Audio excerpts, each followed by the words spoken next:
आज की इस गर्म सुबह में आपका स्वागत है परमेश्वर के भवन में। गर्मी ज़्यादा है पर लोग आए हैं, ये अच्छी बात है। भाई साहब ने बताया कि आज सुबह पेंटेकोस्त का रविवार भी है, तो गर्मी वैसी महसूस हुई, परंतु अपने बाइबल में निकालने बड़ा अच्छा लगा आज देख करके। आशु भाई जो की है, जो बाइबल पढ़ी जा रही थी, तो पेन निकाल के वो मार्किंग शुरू कर दी थी उन्होंने। आपको नई कुर्सी मुबारक हो, कैसा लग रहा है? अच्छी लग रही है नई कुर्सियाँ, पहली बार मैं देख रहा हूँ। प्रभु के भवन में तरक्की हो रही है, ये बहुत अच्छी बात है। प्रभु को जब हम अपने जीवन से आदर देते हैं तो उसको अपने बेस्ट से हम देते हैं। जो भी हम अपना लाए, लेकिन लाए बेस्ट। और अच्छी बात है कि धीरे ही सही, धीरे धीरे धीरे धीरे प्रभु का भवन शेप ले रहा है, एक अच्छा शेप ले रहा है। हमारे सामने परमेश्वर का वचन पढ़ा गया है।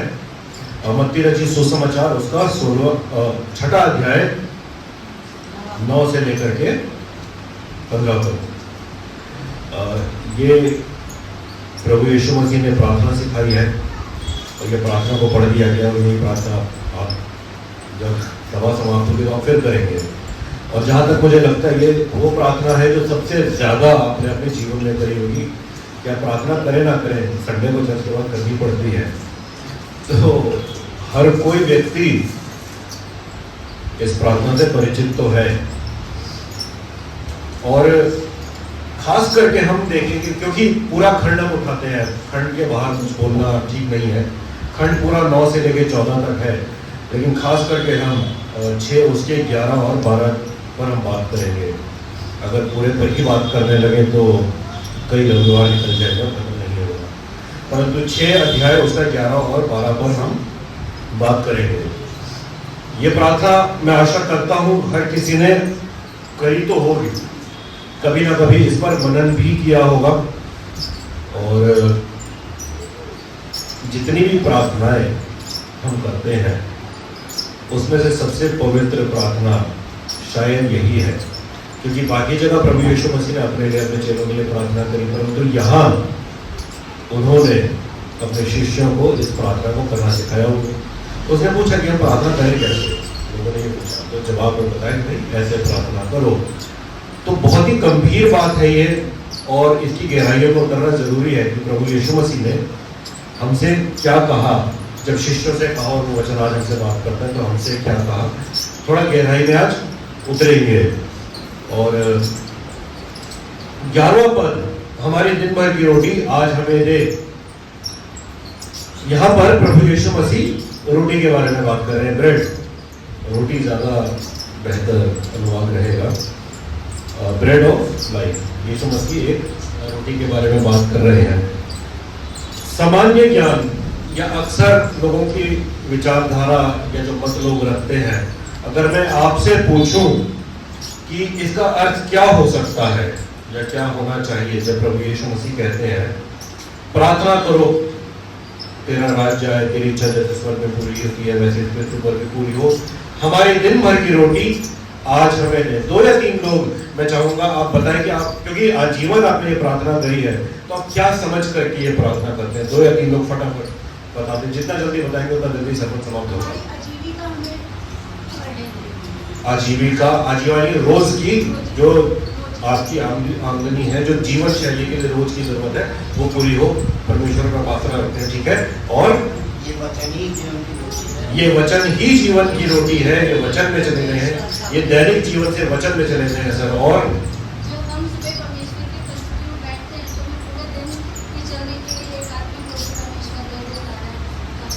जी, तो यहाँ पर आत्मिक रोटी की बात हो रही है, ताकि सुबह सुबह नाश्ता करके निकले, आत्मिक नाश्ता करके निकले तो आत्मिक ताकत पूरे जीवन के लिए हमें मिलती रहे। और कोई आत्मिक रोटी 3-4 में से 3 लोगों ने आत्मिक रोटी की बात करी है। एक व्यक्ति ने कहा है कि रोज की सामाजिक जिंदगी में, हमारी निजी जिंदगी की, हमारी जरूरतों की पूर्ति हो। क्या मैंने सही समझा? आपने यही कहा था, ठीक है।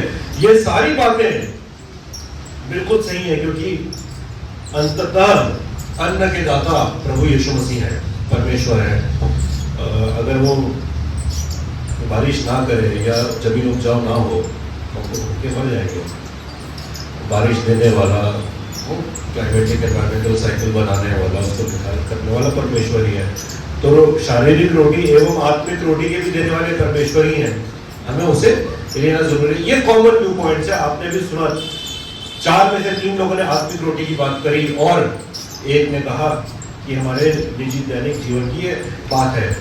लेकिन एक बात तो समझ में आती है कि ये जो रोटी हमें मिल रही है, चाहे शारीरिक चाहे आत्मिक रोटी है, इसके देने वाले परमेश्वर है और परमेश्वर पर हमारा आसरा है कि रोटी वो हमें खिलाएगा।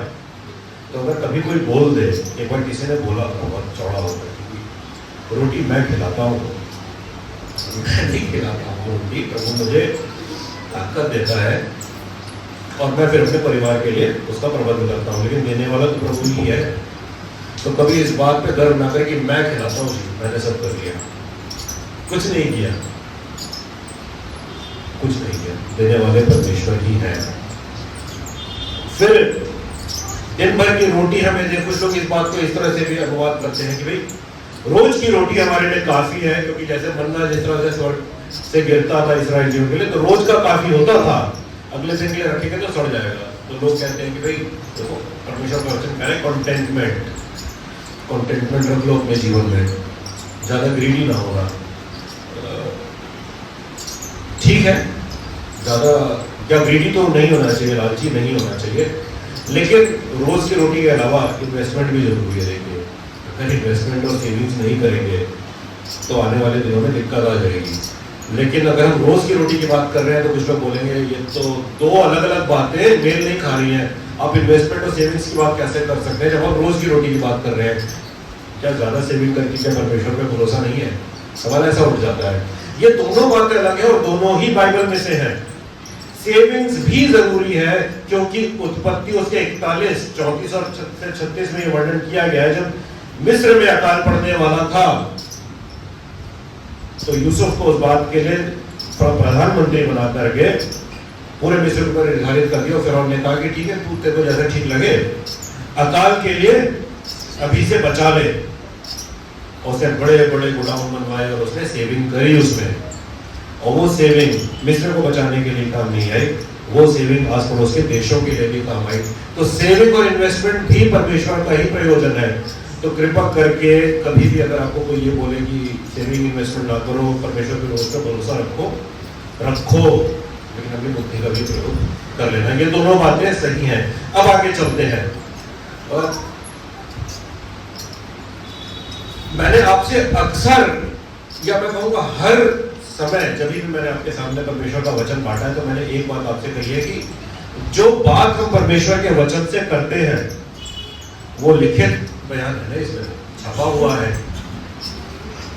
तो हम उसको उसके कॉन्टेक्स्ट में पढ़ेंगे। अगर लिखा गया है तो किसी संदर्भ में लिखा गया है, उस संदर्भ को समझना जरूरी है, बजाय इसके कि हम अपना दिमाग चला दें। समझने के बाद अपने तरीके से कैसे उसको लागू करना है वो हमारे हाथ में है, लेकिन जो लिखा है उस पर पहले सही मूल उसका जानना बहुत जरूरी है। और ये हर समय मैंने आपसे इस बात को कहा है, और मैंने आपसे ये भी कहा था 2 हफ्ते पहले जब मैंने आपसे प्रचार किया, और कई बार जब मैं परमेश्वर का प्रचार आपके सामने करता हूँ, परमेश्वर के वचन का प्रचार, तो मैं ये कहता हूँ कि बाइबल जो भी है, परमेश्वर का जो उद्धार है हमारे जीवन के लिए, उसकी एक हैंडबुक और मैनुअल है। उसके साथ बाकी सारी चीजें जितनी भी है कि मॉरल साइंस उसका है, या बुद्धिमानी कैसे बरतनी चाहिए, वो सारी बातें सेकेंडरी है, वो एड ऑन है ना। मेन कोर्स के साथ सलाद भी आ रहा है, रायता भी आ रहा है, ये वो सारी चीजें हैं, लेकिन मेन कोर्स, प्राथमिक बात बाइबल की ये है कि आपका उद्धार कैसे होगा। परमेश्वर ने बाइबल इसलिए दी है क्योंकि शुरुआत में मनुष्य का जब अदन की वाटिका में पतन हुआ तो परमेश्वर का गोल ही यही था कि मनुष्य परमेश्वर के साथ वापस मेल कैसे कर ले। पूरे बाइबल की कहानी यही है। और 2 सप्ताह पहले जब मैंने आपको वंशावली पढ़ाई थी तो मैंने यही कहा था, आदम से लेकर सेत तक, मनुष्य से लेकर के सेत तक, नूह तक, जो कि एक किस तरह से परमेश्वर उद्धार के कार्य को करेंगे। इस तरह से परमेश्वर की प्रभु यीशु मसीह की प्रार्थना में भी हम वही देखेंगे कि मूल बात वही है। उसके आगे रोज की रोटी या आत्मिक उन्नति बहुत ज़रूरी है, लेकिन प्राथमिक रीति से कैसे ये बात लागू रखती है, ये बात आपके परिवार के लिए भी आज लागू होगी। तो जितने लोग शादीशुदा हैं या शादी करने भी वाले हैं, कोई प्लानिंग कर रहा हो, लड्डू फूट रहा होगा मन में, तो या तो शादीशुदा हैं या परिवार वाले जितने लोग हैं, ध्यान से सुनिएगा, पेन पेंसिल निकाल करके मार्क करिएगा। एक हाइलाइटर मेरे पास है, एक पेन एक्स्ट्रा है, किसी को चाहिए तो ले लेना, तो नहीं तो यहाँ रखा हुआ है, चाहिए यहाँ पर है, ठीक है। तो हम उद्धार की बात करते हैं। 11वां पद, हमारे दिन भर की रोटी आज हमें दे। उसके आगे क्या लिखा है, 12वां कोई पढ़ दे जरा। और जिस प्रकार हमने अपना अपराधियों को क्षमा किया है, वैसे ही तू भी हमारे अपराधों को क्षमा कर। इस प्रार्थना को हम करते चले आते हैं, लेकिन अगर आप ध्यान से देखें 11वें और 12वें पद के बीच में कंजंक्शन लगा है, एंड। और कंजंक्शन का क्या काम होता है, कोई अंग्रेजी पढ़ता है, कंजंक्शन का क्या काम होता है? दो वाक्यों को जोड़ने का। वो कौन से दो वाक्य होंगे? वो दो वाक्य वो होते हैं जिनका आपस में कोई ना कोई तालमेल है। दो अलग अलग बातों को जोड़ा नहीं जा सकता है। जब इंजन को ट्रेन से जोड़ा जाता है, जो कनेक्टर होता है वो आपस में मैच करना चाहिए, तो नहीं जुड़ेगा, नहीं जुड़ेगा। फेविकॉल का बॉन्ड है, जल्दी नहीं टूटेगा। वो दो चीजें जुड़ने वाली हो तब तो जुड़ेगी, ठीक। तो दो सेंटेंसेस यहां दिए गए 11वें और 12वें में, और बीच में लगा है कंजंक्शन, एंड। अक्सर हम पढ़ते हैं कि हमारी रोटी हमें दे, जो आपने मेरे को व्याख्या करी। 12वें पद में जो बात आती है कि जिस प्रकार हमने अपने अपराधियों को क्षमा किया, वैसे तुम्हें हमारे अपराधों को क्षमा कर, ये एक अलग बात है। लेकिन क्योंकि बीच में एंड लग गया है, इन दोनों वाक्यों का आपस में हमारे लिए समझना बहुत जरूरी है। क्या कभी आपने प्रार्थना करते समय इस बात पर ध्यान दिया तो अच्छी बात है, और अगर नहीं दिया तो आज दे लेंगे। दो अलग बात नहीं है, दो पैरेलल बातें हैं, आपस में तालमेल रखने वाली, इसलिए आप इन दोनों को अलग नहीं कर सकते हैं। इंडिविजुअली दो अलग बातें हैं ये, लेकिन अगर परमेश्वर जो आपके जीवन से चाहते हैं, अगर वो समझना है, तो इन दोनों वाक्यों को आपको एक साथ ही समझना पड़ेगा। जैसे पति पत्नी होते हैं ना, पति की अपनी पर्सनैलिटी है, पत्नी की अपनी पर्सनैलिटी है, लेकिन अगर पारिवारिक रीति से समझना है तो आपको दोनों को एक साथ समझना पड़ेगा। अलग अलग समझेंगे तो परिवार टूट जाएगा। एक साथ उनकी केमिस्ट्री समझनी जरूरी होगी। यहाँ पर भी इन दोनों पदों की केमिस्ट्री एक साथ हमें समझनी जरूरी है। 12वें पद में 11वां आपको समझ आ गया ना, दिन भर की रोटी की बात हो रही है, इसको दिमाग में रखिएगा। 12वें पद में दो तरह की फॉरगिवनेस यानी क्षमा करने की बात हो रही है। पहला, जिस तरह से परमेश्वर हमें क्षमा करे, एक बात यह है। दूसरी बात यह है कि उस तरह से जिस तरह से हम दूसरों को क्षमा करते हैं या हमने क्षमा कर दिया है। ग्रामेटिकल बात यह, ग्रामर में ज्यादा डिटेल में नहीं जाऊंगा, बेसिकली समझा दूंगा आपको। Forgiveness towards others and God's forgiveness towards us, दो क्षमा की बात हो रही है। बहुत आसान होता है कि ये प्रभु मुझे क्षमा कर दे, लेकिन बहुत मुश्किल होता है कि दूसरे को उसी रीति से क्षमा करते हैं। नहीं होता। जब होता है कि तो परमेश्वर हमें कैसे क्षमा करेगा फिर। लेकिन रोटी की बात भी देखिए, उससे तालमेल रखी है। मैंने आपको बता दिया बीच में कंजंक्शन लगा है, तो क्षमा करना, क्षमा पाना और रोटी से हमारी दैनिक जिंदगी, चाहे आत्मिक हो चाहे संसारी जिंदगी हो, बहुत गहरा संबंध है इस बात का। भाई साहब सही कह रहा हूं? ठीक। यूहन्ना 6:35 में प्रभु यीशु मसीह ने अपने आप को कहा, जीवन की रोटी मैं हूं। पढ़ा है किसी ने कभी बाइबल में? प्रभु यीशु मसीह ने कहा, जीवन की रोटी मैं हूं।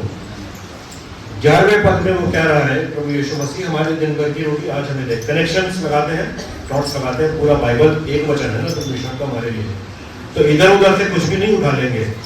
जो जहां फिट होगा हम उसको वहां उठाएंगे। यूहन्ना 6:51 में यीशु मसीह ने कहा, निकालना चाहे निकाल भी सकते हैं, सुनना चाहे सुन भी सकते हैं। रिकॉर्डिंग हो रही है, ये अब तक पहुंच जाएगी।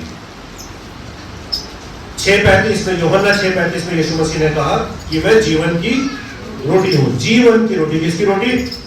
थोड़ा जोर से बोलिए। जीवन की रोटी, सिर्फ पिज्जा वाली रोटी नहीं है वो, सिर्फ ऐसी चाट के साथ खाने वाली रोटी नहीं है, अचार के साथ खाने वाला पराठा नहीं है, जीवन की रोटी है। ये समझना जरूरी है। 6:51 में उसने कहा मैं वो जीवन की रोटी, और कौन सी जीवन की रोटी है वो ये बता रहा है, मैं वो जीवन की रोटी हूं जो स्वर्ग से उतर के आई। मन्ना स्वर्ग से उतर के आया मरुस्थल में। इस पर मैंने आपके सामने प्रचार किया था। और यीशु मसीह आज कहते हैं, और जब भी उन्होंने कहा कि स्वर्ग से उतर के जो जीवन की रोटी है वो मैं हूं। और उसका निष्कर्ष क्या है? भाई कुछ है तो क्या, मैं क्या करूं? उसके पीछे उसका एक कारण भी होना चाहिए, एप्लीकेशन तो चाहिए। और एप्लीकेशन ये है कि जो उसे खाएगा वो सदा जीवित रहेगा, यानी अमर रहेगा। यीशु मसीह जीवन की रोटी, तो मैं क्या करूं? मैं खाऊंगा तो मैं अमर रहूंगा। वही जो परमेश्वर का इनिशियल प्लान मेरे लिए था अदन की वाटिका में, जब पाप में मैं डूब गया था। यह है रोटी का महत्व, यह है रोटी का महत्व। ये सबसे बड़ी प्रार्थना है, सबसे अहम प्रार्थना है प्रभु यीशु मसीह ने अपने शिष्यों के लिए सिखाई। तो प्रार्थना में सबसे जरूरी क्या है? प्रार्थना करना। जीवन की रोटी की बात हो रही है और माफी की बात हो रही है। अगर आप ध्यान से देखें, पूरी प्रार्थना में और कोई बात ही नहीं हुई है। रोटी की बात हुई है, माफी की बात हुई है, लेकिन इन सबसे पहले प्रभु यीशु मसीह ने प्रार्थना करना सिखाया कि जैसे स्वर्ग में तेरी इच्छा पूरी होती है वैसे पृथ्वी पर भी पूरी हो। ये प्रीमाइस दे दिया गया है। इसके तहत करना क्या है? रोटी खानी और माफ करना और माफी पाना है। पूरा सीक्वेंस में है, पूरी स्टोरी है वो उद्धार की यहाँ पर, क्योंकि परमेश्वर यही तो चाहते हैं कि उद्धार हो जाए। बहुत आसान होता है समुद्र के किनारे खड़े होकर कांटा डाल देना और मछली पकड़ना, मिल भी जाती है, बड़ी बड़ी वीडियो भी बनती है, वाह फिशिंग पे जा रहे हैं, छोटी मछली पैसा को मैंने मछली खाई में जा सकते हैं, बड़े खुश होते हैं। बनवाई है मैंने अलग से स्पेशली, है ना। मछली पकड़ने जाते हैं, फिशिंग में मज़ा बहुत आता है, बहुत अच्छा लगता है, देखो हमने मछली पकड़ी। लेकिन अगर आपको मोती निकालने हैं तो गहरे समुद्र में उतरना। परमेश्वर के वचन से भी अच्छी अच्छी बातें आपको लेनी है तो सरफेस रीडिंग कर लें, बहुत अच्छी बातें मिलेंगी, सही है, लेकिन अगर उसकी गहराइयों में से मोती अगर निकालना है, असली वैल्यू जो क्या है, तो गहरे में उतरना पड़ेगा। मोती निकालने के लिए गोताखोर को बहुत गहरे में जाना पड़ता है, खतरे में जाना पड़ता है, मेहनत करनी पड़ती है, तब निकलता है। और आज हम थोड़ा गहरे में आज जाएंगे। जितनी भी कलीसिया है अक्सर पूरे विश्व में, इस कलीसिया का मुझे नहीं पता, लेकिन जब क्रिसमस आने वाला होता है तो तैयारी हलचल जो कि जुलाई अगस्त से लोगों के मन में शुरू हो जाती है। कमेटी मीटिंग्स बैठने लगते हैं ताकि अगस्त सितंबर तक क्रिसमस पे खाना किसके यहाँ होना है और बजट कितना होगा, प्रोग्राम क्या होगा, वो सारी प्लानिंग अगस्त सितंबर से शुरू हो जाती है। क्रिसमस अभी बहुत दूर है, लेकिन उसकी प्रिपरेशन, उसकी प्लानिंग अगस्त सितंबर अक्टूबर से हो जाती है। नवंबर तो बहुत लेट होता है, जो चर्च सोता रहता है वही नवंबर दिसंबर में करता है प्लानिंग। बाकी लोग तो बहुत जल्दी से शुरू कर जाते हैं। क्रिसमस बहुत दूर है, लेकिन प्लानिंग पहले से शुरू हो जाती है। भाई साहब, क्रिसमस की प्लानिंग कब से शुरू होती है आपके चर्च में?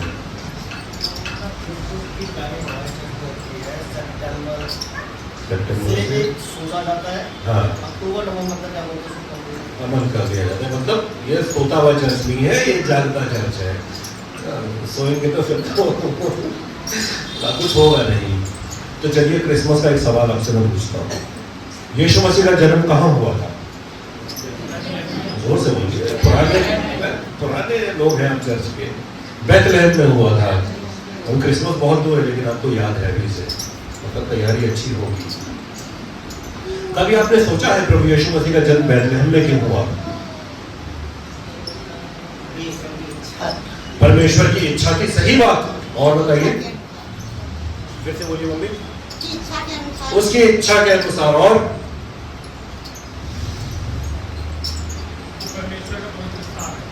पवित्र स्थान है परमेश्वर का। बहुत ही गहरी बात बोल रहे हैं वो। और बताइए, हिस्टोरिकली जब हम देखते हैं बैतलहम में, क्योंकि यूसुफ को वहां जाना था, भाई अपना नामांकन कराना था, उसका नामांकन वहीं पड़ा था, तो जनगणना जब होगी तो अपने गांव जाके तो कराएगा। तो हिस्टोरिकली वो था, लेकिन परमेश्वर की इच्छा के अनुसार भी था। इसका अर्थ क्या निकलता है? हमारे निजी जीवन में जो भी दैनिक दिनचर्या जिसकी आप बात कर रहे थे, रोज की रोटी भी हमारे लिए वो दैनिक दिनचर्या है, एक हिस्टोरिकल बात है, डेली शेड्यूल में आती है। लेकिन जैसे सर ने कहा, जैसा मम्मी ने कहा, वो परमेश्वर की इच्छा के अंतर्गत पहले से निर्धारित है। आपकी और मेरी दिनचर्या परमेश्वर की मर्जी से निर्धारित है। हम उस पर चलेंगे कि नहीं, उससे बिगड़ जाएंगे, ये हमारे ऊपर है। ना बिगड़े तो ज्यादा अच्छा है। परमेश्वर की इच्छा के अनुसार प्रभु यीशु मसीह का जन्म बैतलहम में हुआ, क्योंकि परमेश्वर की इच्छा थी। यूसुफ और मरियम की जनगणना थी, और बाइबल में प्रोफेसी भी है उसके बारे में। ये तो सामान्य ज्ञान है। अभी हमने मछली पकड़ना शुरू किया है, थोड़ा जो किया गहरे में चलते हैं और मोती निकालते हैं चल के। अभी आपने सोचा है बैतलहम का मतलब क्या है? पिछले सप्ताह मैंने नाम के बारे में बताया कि it is in the name, नाम की वैल्यू है। मैंने मम्मी से पूछा था, भाई साहब का नाम किसी क्यों रखा गया है, बताया था उन्होंने। बैतलहम का मतलब क्या है? बैतलहम दो शब्दों को जोड़ के बनाया गया। ये इब्रानी शब्द है, हिब्रू शब्द है। हमारा पुराना नियम हिब्रू से ही लिया गया है। और बैतलहम का मतलब बैत और लाहम। बैत जो हमारा बैठक शब्द आया है, वहीं से निकल के आया है। बैठक यानी बैत का मतलब होता है घर, हाउस ऑफ। बैत का मतलब होता है घर, घर। लहम, लहम का मतलब है, जिसको लाहम बोलते हैं हिब्रू में, वो है रोटी। लहम का मतलब है रोटी। यानी बैतलहम का मतलब क्या हुआ? रोटी का घर। ये सिर्फ एक कोइंसिडेंस नहीं हो गया था। परमेश्वर, जैसा आपने कहा, परमेश्वर की मर्जी के अनुसार जीवन की रोटी जो मैं हूँ, वही जो स्वर्ग से उतर के आई, मेरा जन्म रोटी के घर में होगा, ताकि तुम्हें कोई डाउट ना रह जाए कि मैं ही हूँ। और कोई भी पैदा हुआ है, जितने देवी देवता, जितनी मर्जियां बाबाओं का बात कर ले, कोई भी रोटी के घर में पैदा ही नहीं हुआ, कोई कनेक्शन ही नहीं है किसी का। सिर्फ प्रभु यीशु मसीह का।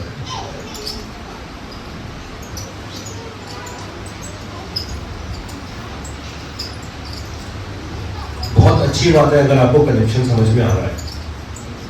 जीवन की रोटी जो पैदा हुई, जिसने ये प्रार्थना करना सिखाया, प्रार्थना का सेंटर पॉइंट है जीवन की रोटी तो हमें दे। ये वही जीवन की रोटी जो स्वर्ग से उतर के आई, उसका जन्म बैतलहम यानी कहाँ पर हुआ? उसका जन्म हुआ रोटी के भवन में, रोटी के घर में। बहुत दुख की बात होगी अगर आप कनेक्शन नहीं ला पाते तो। पर धन्य है आप जो कनेक्शन लगा पा रहे हैं, क्योंकि परमेश्वर का आत्मा आज बात तो कर रहा है। आप सुन पा रहे हैं कि नहीं? समस्या यहां होगी। यह कहना गलत है कि परमेश्वर शायद आपसे आज बात कर रहे हैं। परमेश्वर आपसे बात कर रहा है, क्योंकि उसका वचन है। बोला जा रहा है ना माइक से, स्पीकर काम कर रहा है, तो परमेश्वर का वचन तो आज बात कर रहा है। क्या आपके कान में बात पड़ रही है? अपने कानों को जरा खोल समझ। यीशु मसीह ने कहा 11वें पद में, आज की रोटी हमें। थोड़ा आगे चलते हैं। कुछ समय पहले ने good Friday, Easter, palm Sunday सब बनाया, एसेंशियल हो गया। आज पेंटेकोस्ट का दिन भी आज ही है ना भाई साहब? पेंटेकोस्ट का दिन भी आज आ गया। सब सीक्वेंस में चल रहा है ना। शुरुआत कहां से हुई थी? प्रभु भोज से, जो हम हर पहले रविवार को बनाते हैं यहाँ पर। उस पर भी मैं आपका ध्यान केंद्रित करूंगा। प्रभु भोज पे चलते हैं और मत्ती 26, 17 और 26, मत्ती 26 लिख सकते हैं कम से कम रेफरेंस। मत्ती 26, 17 और 26 में इस प्रकार से लिखा हुआ है कि उसने रोटी ली, और 17 पद में लिखा है वो रोटी अखमीरी रोटी का पद था, यानी रोटी जो की है खमीर वाली नहीं थी।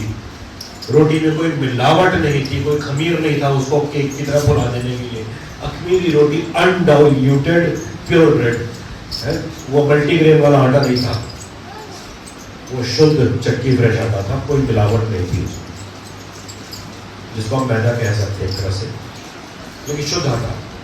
वो पर्व था और वहां पर उस रोटी को वो लेते हैं प्रभु यीशु मसीह और उसको वो तोड़ते हैं, प्योर रोटी जिसको वो तोड़ते हैं और कहते हैं ये मेरा देह है जो तुम्हारे लिए तोड़ा जाता है, तोड़ा गया।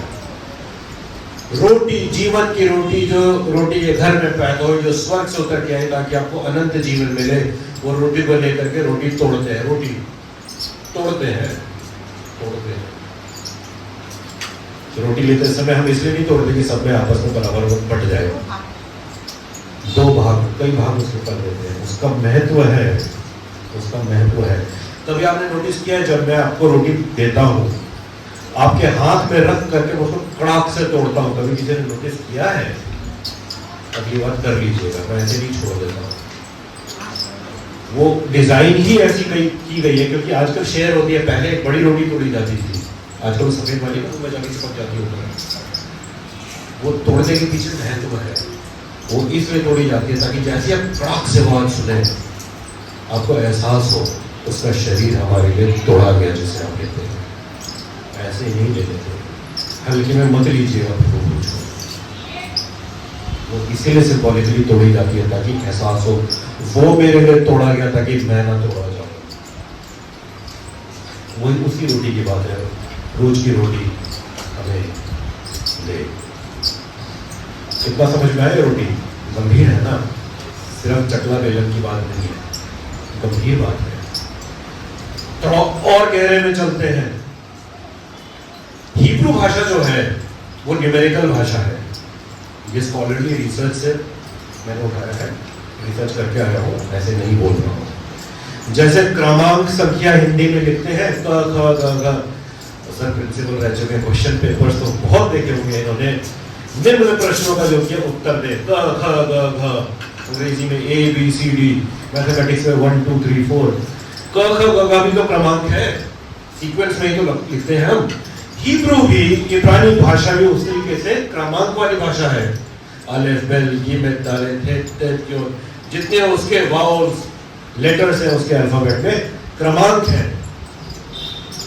तो क्रमांक को पढ़ना और समझना जरूरी होगा, तभी किसी भाषा का महत्व हमें पता चलेगा। भाई स्कूल में पढ़ते हैं ना, क से कबूतर, ख से खरगोश, ग से गमला, घ से घड़ी, अभी तक याद है मुझे, थोड़ा ही याद है लेकिन है। क्रमांक वाइज याद करते हैं, अल्फाबेट हमें याद हो जाता है, उससे हम पूरी लैंग्वेज अपनी सीख जाते हैं।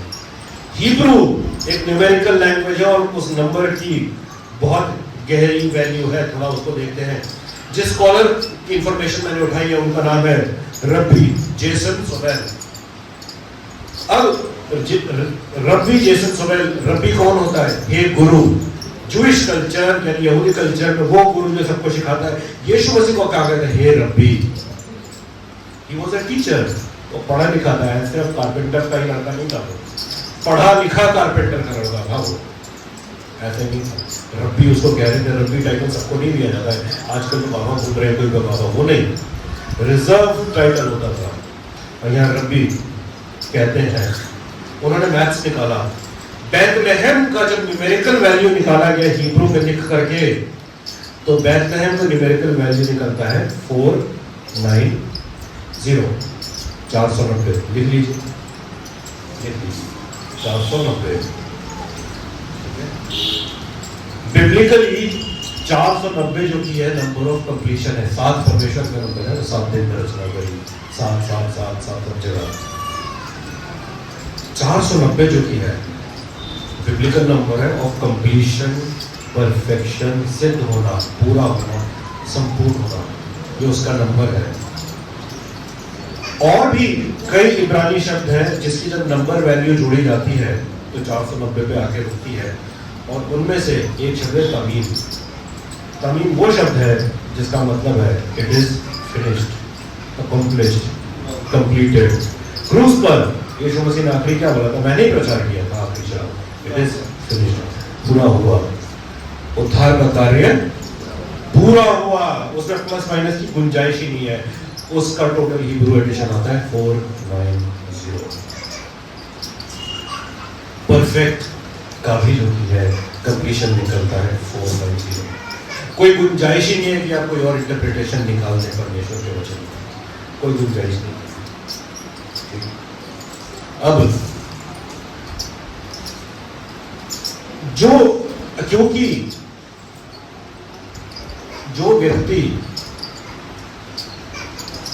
माफ नहीं कर सकता किसी को, क्योंकि क्रूस पे क्या हुआ था हमारे साथ, माफी ही तो हुई थी, और उस माफी को प्रभु यीशु मसीह ने कहा था इट इज कंप्लीट। यानी अगर कोई व्यक्ति किसी को माफ नहीं कर पा रहा है, कर नहीं रहा है पूरी रीति से, तो फिर तो पूरी रीति से वो भी माफ नहीं हो रहा। ये डायरेक्ट इम्प्लीकेशन निकलता है यहाँ पर, क्योंकि दोनों पद उस एंड के कारण एक साथ जुड़े हुए हैं। क्या मैं ये नहीं कह रहा कि माफ कर देने का मतलब है कि उस व्यक्ति को आप कहें आओ जी मेरे साथ फिर बुरा कर दो, माफ करने का मतलब ये नहीं होता है। माफ कर दिया, इट इज फिनिश्ड, कंप्लीट, जाओ जी। इसका मतलब ये नहीं है कि आप कहेंगे फिर से आकर के मेरे जीवन में वही उथल पुथल कर दो। परमेश्वर ने आपको अपनी रचना में बनाया है, तो आपका पूरा अधिकार है कि आप अपना डिफेंस करें, क्योंकि वो आएगा परमेश्वर की छवि बिगाड़ देगा आपके जीवन में, तो उसको भी तो आपको रोकना है। लेकिन माफी करने में कोई गुंजाइश नहीं छोड़नी है। बहुत मुश्किल काम है, आसान काम नहीं है। तो अगर हम माफी नहीं कर पा रहे हैं तो रोज की रोटी हमारे में कारगर भी नहीं है। 11 पद के हिसाब से बड़ा क्लियर है इस बात को। अब एक और 490 वाली बात है, 490 की जो मैं बात कर रहा हूं, पहला राजा 8:61। रेफरेंसेस मैं इसलिए आपको दे पा रहा हूं क्योंकि रिसर्च करके मैं आया हूं। यहां लिखा है राजाओं के लिए कि तुम्हारा हृदय बिल्कुल परफेक्ट शांत हो सबको माफ करने के बाद। पहला राजा 8:61, फर्स्ट किंग्स 8:16 में पढ़ लेता हूं।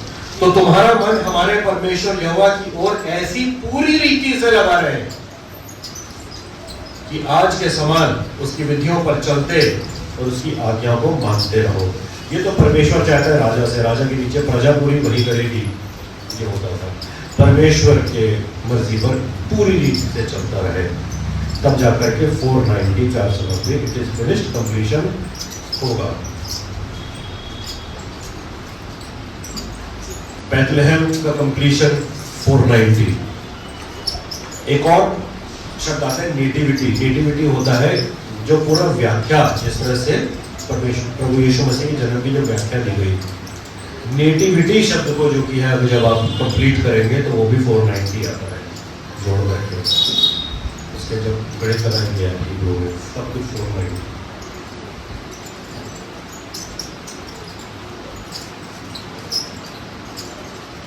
प्रभु यीशु मसीह का जन्म इसलिए हुआ कि हम उद्धार पाए, हम माफ करे जाए। माफी पूरी रीति से मिलनी चाहिए 490। और ये माफी 11वें पद के साथ जुड़ी हुई है जब हम प्रार्थना करते हैं रोज की रोटी तू हमें दे, और उस तरह से हम माफ कर पाए जिस तरह से तुमने हमें माफ किया, या तो हमें वैसे माफ कर जैसे हमने दूसरे को माफ कर दिया, दोनों पैरेलल चलेगा।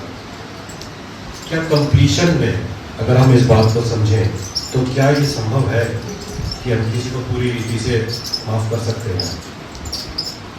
जिस तरह से रोज अगर आप नाश्ता ना करें तो बहुत जल्दी आप बीमार पड़ जाएंगे, अगर आप भोजन ना करें तबीयत खराब हो जाएगी, मरणावस्था जल्दी आ जाएगी। उपवास रखें दूसरी बात है, लेकिन कब तक रखेंगे? अगर हम रोज अपने आप को पूरी रीति से रोज की रोटी से तृप्त नहीं करेंगे तो पूरी रीति से माफ भी नहीं कर पाएंगे, क्योंकि जिस तरह से कोई व्यक्ति बिना रोटी के रह नहीं सकता, उसी तरह से बिना माफी पाए या बिना पूरी रीति से माफ किए वो अधूरा है, वो नहीं रह सकता। प्रभु यीशु मसीह जो जीवन की रोटी है, रोटी वो जो पूरी है, अबंडेंट है, 490। बैथलेहम में पैदा हुआ 490। जो परफेक्ट सैक्रिफाइस है, कंप्लीटेड, इट इज फिनिश्ड, 490। वो परफेक्ट फॉरगिवनेस भी देता है। क्योंकि मैं रेफरेंस इतना भूल गया, लेकिन एक बार एक व्यक्ति ने प्रभु यीशु मसीह से पूछा, पाल सबको शायद याद होना चाहिए, कि अगर मेरा भाई मेरे विरुद्ध अपराध करे तो मैं उसे कितनी बार क्षमा करूं? हाँ? कोई बोला 7, कोई बोला 70, कोई बोला 7 गुना 70। किसको गणित आता है? तो अभी आपने सोचा यीशु मसीह ने क्यों ऐसा बोला था 70 गुना 7 क्यों करे? बताइए। 7 into 70 makes it 490। इसीलिए यीशु मसीह ने बोला। जब तक आप हिस्टोरिकल अगर हिब्रू का गणित नहीं पढ़ेंगे तो समझ ही नहीं आएगा क्यों बोला था। गहरे में जाइए, मोटी निकालिए, 70 गुना 7 तो हम कैलकुलेशन करते हैं यार। अच्छा 7 पूरा होता है तो 10 गुना मल्टीप्लाई कर दिया, 10 गुना बढ़ा के बोल रहे हैं। परमेश्वर का वचन है ये। आज आपसे मैं कहूँगा, क्या आज आप परमेश्वर को आपके जीवन में 100% 490 कंप्लीशन में क्या आप उसको अपने जीवन में काम करने देंगे? क्या आज अपने सारे पापों का अंगीकार जो आज सुबह तक के अभी तक के आपके मन में भी है, क्या आप इस क्षण उससे कहेंगे प्रभु मुझे पूर्णतः माफ कर दे? वो तो करने के लिए तैयार बैठा है, तभी तो क्रूस पे वो मरा। क्या आप अपने विरोधी को पूर्णतः माफ करेंगे? मन कड़वा रहेगा, मैं उसको डिनाई नहीं करूंगा, क्योंकि आघात पहुंचा, आपको ठेस पहुंची है, दुख लगा है, एक स्कार पड़ गया है, दाग तो रहेगा, लेकिन क्या आप माफ करेंगे? माफ करके लेट गो कर देंगे। माफी का मतलब ये नहीं होता कि हाय तुमने बहुत किया, बहुत अच्छा किया, कोई बात नहीं, मुझे कुछ नहीं हुआ। माफी का मतलब ये नहीं होता। माफी का मतलब होता है तुमने मेरे साथ गलत किया है, मैं तुम्हें बता रहा हूँ तुमने गलत किया है, लेकिन मैं उसका ग्रज अपने अंदर तुम्हारे लिए नहीं रखूंगा, मैं तुम्हें अपने दिल के पिंजड़े से आजाद करता हूँ, वो बोझ मैं नहीं उठाऊंगा। ये क्या आप आज माफ करेंगे? बहुत मुश्किल होगा।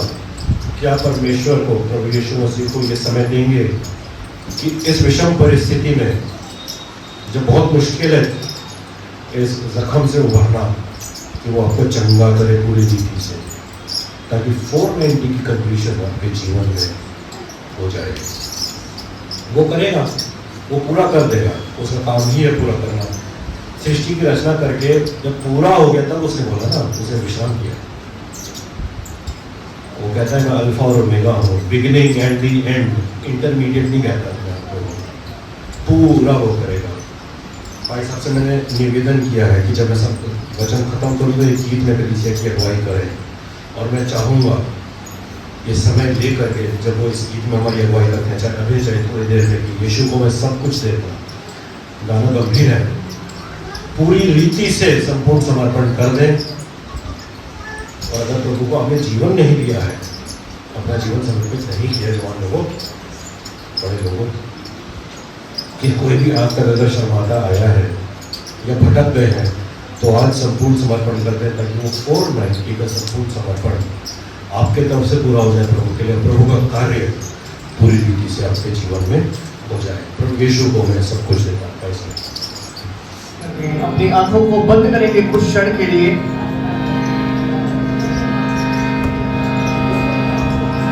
यीशु को मैं सब कुछ देता, सब कुछ करता हूँ कुर्बान, जीऊंगा मैं रोज मसीह में, उस पर रखूंगा ईमान। यीशु को मैं सब कुछ देता, सब कुछ करता हूँ कुर्बान, जीऊंगा मैं रोज मसीह में।